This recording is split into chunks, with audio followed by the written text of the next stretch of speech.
हाय, मी स्वाती आणि माझ्या या चॅनलमध्ये तुम्हा सर्वांचं स्वागत आहे आणि काल काय काय शॉपिंग केलेली आहे. तर चला मग व्हिडिओला कंटिन्यू करूया आपण आणि व्हिडिओ शेवटपर्यंत बघा. कालची मस्त अशी छोटीशी पण छान अशी शॉपिंग तुमच्यासोबत मी शेअर करणार आहे. बघा, तुम्ही माझे शॉर्ट किंवा मागचा एक व्हिडिओ पण बघितला असेल, त्यात तुम्हाला कळालंच असेल की मी काय घेतले. तर हो, मी एक मोठा फोन घेऊन आलेली आहे. मोठा म्हणजे मोठ्या पैशाचा. तर बऱ्याच दिवसापासून माझं चाललेलं होतं की फोन घेऊया म्हणून, पण हिंमत होत नव्हती. आपलं मिडल क्लास लोकांचं असंच असतं. तर फोनची गरजही नव्हती आपल्याला. काय 10-15 हजारचा फोन झाला की आपलं होऊन जातं, हो ना. पण या यूट्यूबमुळं मला फोन घ्यायची गरज पडली. कारण माझा अगोदरचा जो फोन होता ना, त्यात स्पेस बसवत नव्हता आणि कधी अंधारात म्हणा किंवा किचनमध्ये वगैरे असं आतमध्ये काम करताना तेव्हा मी व्हिडिओ घेत होते, तेव्हा खूप ब्लॅक येत होता.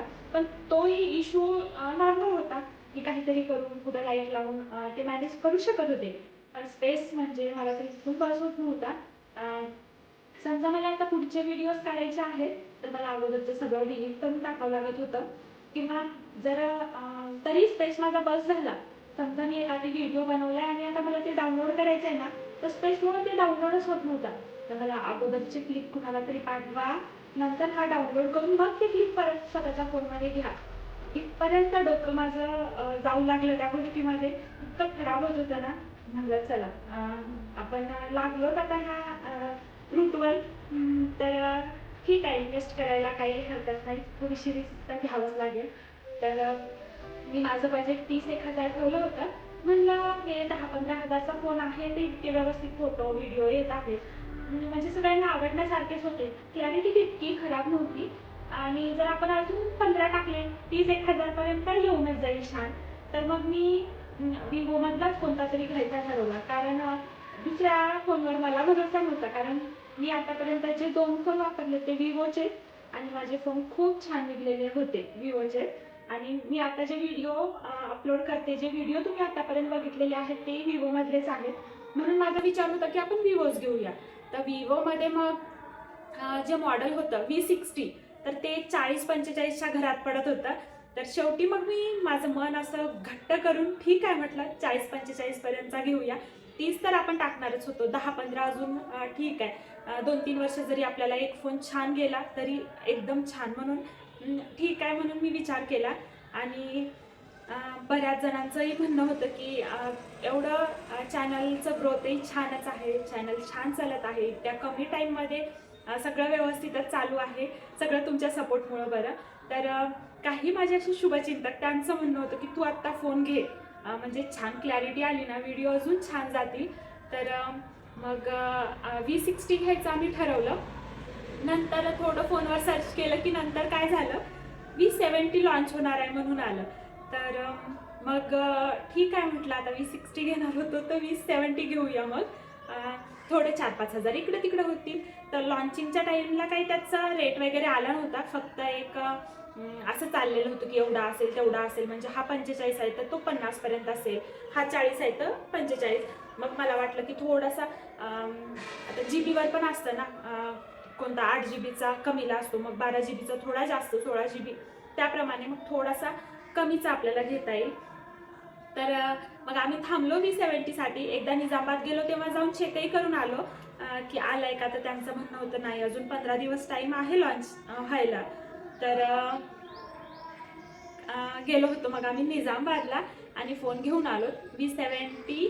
आम्ही V60 नाही घेतला, V70 नाही घेतला, चक्क मी V70 इलाइट घेऊन आलेली आहे आणि तो फोन मला 57,000ला पडलाय. तर तुम्ही विचार करा, मी एवढी मोठी रिस्क घेतली, माझी होती नाही तेवढी सगळी सेविंग यात लावून टाकलेली आहे.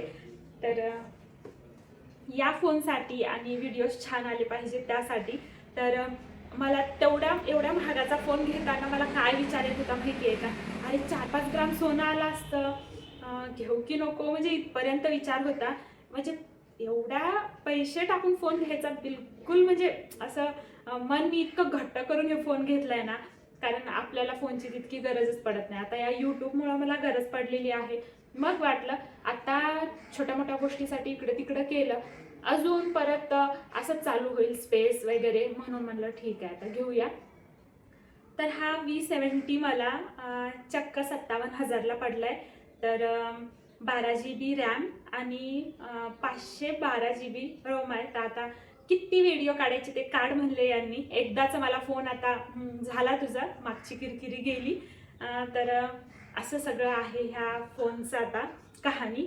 तर आता बघूया इथून पुढे व्हिडिओ थोडं अजून मेहनत करून अजून छान छान बनवावं लागतील. कारण रिस्क घेतलेली आहे, तर मग त्या रिस्क घेतलेल्या गोष्टीचा फायदा तरी झाला पाहिजे ना. तर मी कालच भैयाला बोलत होते, भैया एवढे पैसे मी टाकले म्हणलं, तर 57,000 गेलेत म्हणलं माझे, तर किती रिस्क घेतली.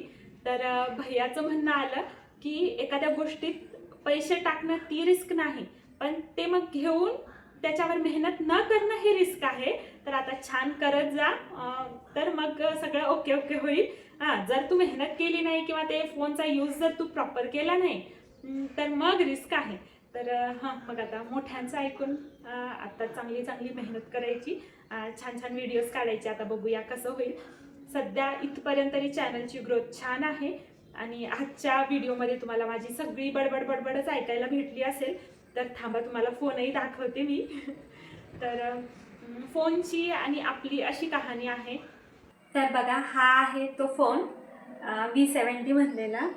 तर एकदम मस्त छान फोन आहे. आता बघूया व्हिडिओ जेव्हा मी अपलोड करेल तेव्हा किती सॅटिस्फॅक्शन राहतं याचं बघूया. आता एकदम याचं जे मॉडेल आहे ना हे कम्प्लीट थोडंसं आयफोनसारखं दिलेलं आहे. तर छान आहे. बॅक कॅमेरा असा आहे आणि फ्रंट आणि डिस्प्ले असा कर्वमध्ये आहे. तर एकदम मस्त वाटला हा फोन आणि एकदम लाईट वेट आहे, इझी टू कॅरी आहे, छान आहे. पण असं नाही वापरू शकत, आपल्याला ह्या केसमध्येच याला टाकावं लागेल. आणि हे केस पण खूप मस्त भेटलेला आहे. तर असा काहीसा दिसतो. चला मग. तर मागे मी काही ऑनलाईन ड्रेसेस मागवले होते ना, त्यापैकी जे मी ठेवले होते ना ते खाली अक्काला वगैरे त्यांना खूप जास्त आवडले. त्यांच्या मुलींसाठी त्यांनी घेतलं आणि नंतर मग मी ऑर्डर करायला गेले तर त्याची प्राइस इथून इथं निघून गेली. म्हणलं आता मग ऑर्डर करायला परवडत नाही, कारण जे 600-700ला आपल्याला ड्रेस आलेला असेल आणि त्यानंतर आपण काही दिवसाला ऑर्डर करतो तेव्हा त्याची 1100-1200 प्राइस असल्यावर आपल्याला ते घ्यावं वाटेल का.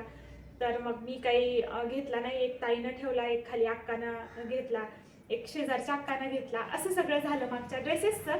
तर म्हणून मग मी आता गेलेच होते, तर म्हणलं तिथं 1-2 शॉप थोडेसे बघूया, कॉटनमध्ये काही ड्रेसेस असतील 1-2 ड्रेसेस घेऊन येऊया.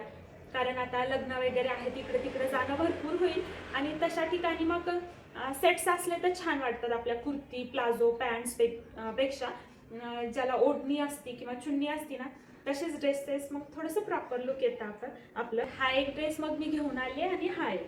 तर असे 2 ड्रेसेस आणलेले आहेत तिथून, म्हणजेच निजामाबादवरून. तर मी नेहमी आकृतीमध्ये जाते ना, तर यावेळेस तिथं बिलकुल ड्रेसेस नव्हते. माझा 1 घंटा तिथं गेला चेक करण्यामध्ये आणि ते दाखवणारे बिलकुल व्यवस्थित दाखवत नव्हते. मागच्या वेळेस त्या शॉपमधून मी जे ड्रेस घेतला होता ना त्याच क्लॉथमध्ये सगळे ड्रेस होते. म्हणजे असा चिनॉन फॅब्रिकमध्ये तो क्लॉथ आणि त्याच्यात थोडी शाईन असती बघा, तो वाला. पण त्याचं होतं असं की आता आपण वेअर केला, एकदा वॉश केला ना, नेक्स्ट टाइम त्याला आयरन केल्याशिवाय आपण ते घालू शकत नाही. तर मग माझं म्हणणं होतं त्यांना की असे नका दाखवू. आणि होते तर मग मल कॉटनमध्ये होते. ते मल कॉटनचं तर मला इतका बॅड एक्सपिरियन्स आलाय ना.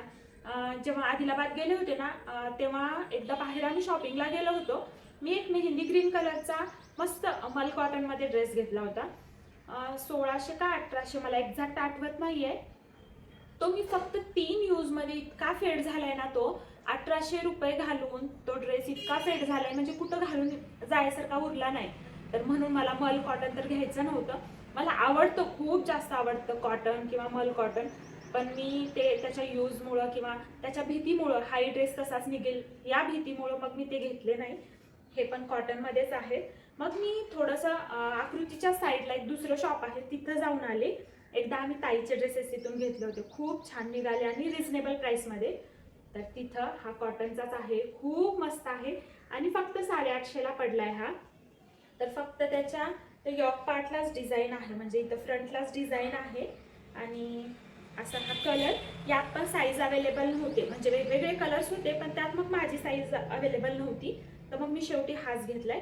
हा त्याच्यावरचा पॅन्ट आणि ओढणी इतकी मोठी आलेली आहे ना कॉटनची, म्हणजे जवळपास एक टॉप होईल बरं आपला, इतकी मोठी ही ओढणी आलेली आहे. तर ह्या ओढणीला बघून मग मला सोडा वाटला नाही, हा ड्रेस घेतला मग. आणि हा इरकल काहीतरी डिझाईन म्हणतात वाटतं याला, मला एक्झॅक्ट माहिती नाही. तर असे ड्रेसेस मला आवडतात. जेव्हा हे रेडीमेड ड्रेसेस नव्हते तेव्हा आपण जेव्हा शिवून घ्यायचो, ड्रेस मटेरियल घ्यायचो, तेव्हा यायचे असे ड्रेसेस. तर माझ्याकडे होता अशातून एक, तर असं पॅटर्न मला आवडतं. तर मग हा घेतलाय आता मी. आणि यात पण साईज नव्हती तर मी एक्सेल घेतलाय, तर थोडा लूज होत आहे आता, ह्याला थोडंसं अल्टर. आणि मेन कॉटन आहे ना, तर श्रिंक होईल म्हणून मग ठीक आहे म्हणलं. तर आता धुतल्याच्या नंतर हे छानच होऊन जाईल. थोडीशी फिटिंग करावं लागेल. आणि त्याच्यावरची ओढणी मस्त अशी आलेली आहे. हा पॅन्ट. तर असे सिंपल असे 2 सेट घेतलेत. हा बहुतेक 1100 पडला आणि खालचा 850. तर अशी छोटीशी शॉपिंग झालेली आहे. अजून एक खूप दिवसापासून मला हवी होती ती गोष्ट मी घेतलेली आहे, ते पण तुमच्यासोबत शेअर करते. तर मी जिथून ड्रेसेस घेतले ना तिथंच त्यांच्याकडे ज्वेलरी पण असती. तर बिलकुल वेळ नव्हता, कारण आम्ही इथून 3ला गेलो होतो. तर वेळ तर बिलकुल नव्हता, थोडाफार वेळ होता. मग त्यात तिथं हे इयरिंग लावलेले होते, असे स्टड मला इतके जास्त आवडतात ना. तर हे लावलेले होते तिथं. आणि मी बिलकुल विचार केला नाही, माझ्या डोक्यात एकच आलं, कितीलाही असले तर हे नक्की घ्यायचे. कारण मी कितीतरी दिवसापासून हे बघायले. आणि ऑनलाईन बघायला गेलं ना याचा रेट खूप जास्त आहे. प्रत्येक वेळेस मी ॲड टू कार्ट करते आणि नंतर रिमूव्ह करून टाकते. तर हे मला फक्त आणि फक्त 350ला पडले. मला इतके जास्त आवडतात असे. फायनली हे भेटले. तर छान, म्हणजे कालचा दिवस मस्त हॅपी गेला. सगळ्या आवडत्या गोष्टी ज्या हव्या होत्या त्या गोष्टी मला भेटल्या. चला मग असेच माझे व्लॉग बघत राहा. तुम्हाला वेळ भेटेल तेव्हा बघत राहा, पण नक्की बघा. आणि कसा वाटला हा व्लॉग कॉमेंटमध्ये सांगा. आणि व्हिडिओ आवडला असेल तर लाईक करा, जास्तीत जास्त जणांना शेअर करा.